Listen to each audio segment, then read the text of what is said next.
আৰু এখন নতুন সাৰ্ভিস ৰুল আহি আছে মানে আমি এই সাৰ্ভিস ৰুলখন আমি একপক্ষীয়ভাৱে কৰিব বিচৰা নাই আমি সিদ্ধান্ত লৈছো সকলো শিক্ষক সংগঠনৰ লগত আমি এতিয়াৰে পৰা আমি এটা আলোচনা কৰিম সাৰ্ভিস ৰুলখনক লৈ কাৰণ আগতে আমাৰ গভৰ্ণমেণ্ট স্কুলৰ সাৰ্ভিস ৰুল বেলেগ প্ৰভিন্সিয়েল স্কুলৰ সাৰ্ভিস ৰুল বেলেগ এলিমেণ্টাৰী সাৰ্ভিস ৰুলেই নাই এতিয়া আমি এখন ইউনিফাইড সাৰ্ভিস ৰুল ইন্ট্ৰোডিউস কৰিম আৰু শিক্ষকৰ কেটেগৰী আমি ইমানবিলাকৰ ঠাইত আমি 4টা কেটেগৰী শিক্ষকলৈ যাম এটা হল প্ৰাথমিক লোৱাৰ প্ৰাইমেৰী স্কুলৰ teacher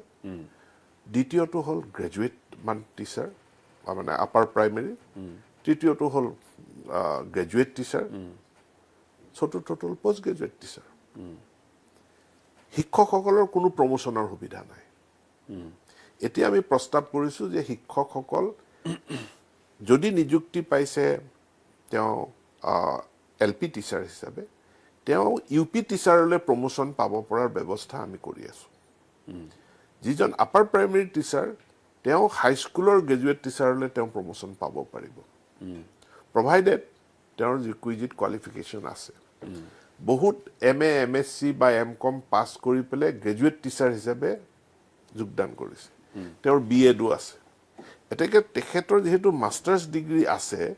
so he or she will be eligible to be promoted to PGT গতিকে PGT টিচাৰৰ ৰিক্ৰুটমেন্টত ডাইৰেক্ট ৰিক্ৰুটমেন্টটো থাকিব প্ৰমোশনাল ৰিক্ৰুটমেন্টটো থাকিব প্ৰমোশনাল ৰিক্ৰুটমেন্ট 20% হ'ব ডাইৰেক্ট ৰিক্ৰুটমেন্ট 80% হ'ব এইবিলাক কথা মই তেওঁলোকৰ লগত আলোচনা কৰিম গতিকে আমাৰ অন্য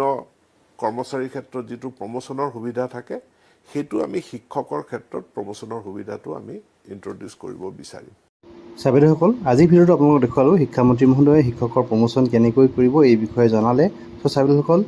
ভিডিওটো চাই কেনে পালে কমেন্ট কৰিবলৈ নাপাহৰিব আৰু যিসকল সাবেদে চেনেলটো নতুনকৈ চাই আছে কাইন্ডলি চেনেলটো সাবস্ক্ৰাইব কৰিবলৈ নাপাহৰিব সাবেদসকল ভিডিওটো ইমানখিনি আছিল ভিডিওটো সকলোকে চাই থকাৰ বাবে আপোনাক পুনৰবাৰ ধন্যবাদ জনালো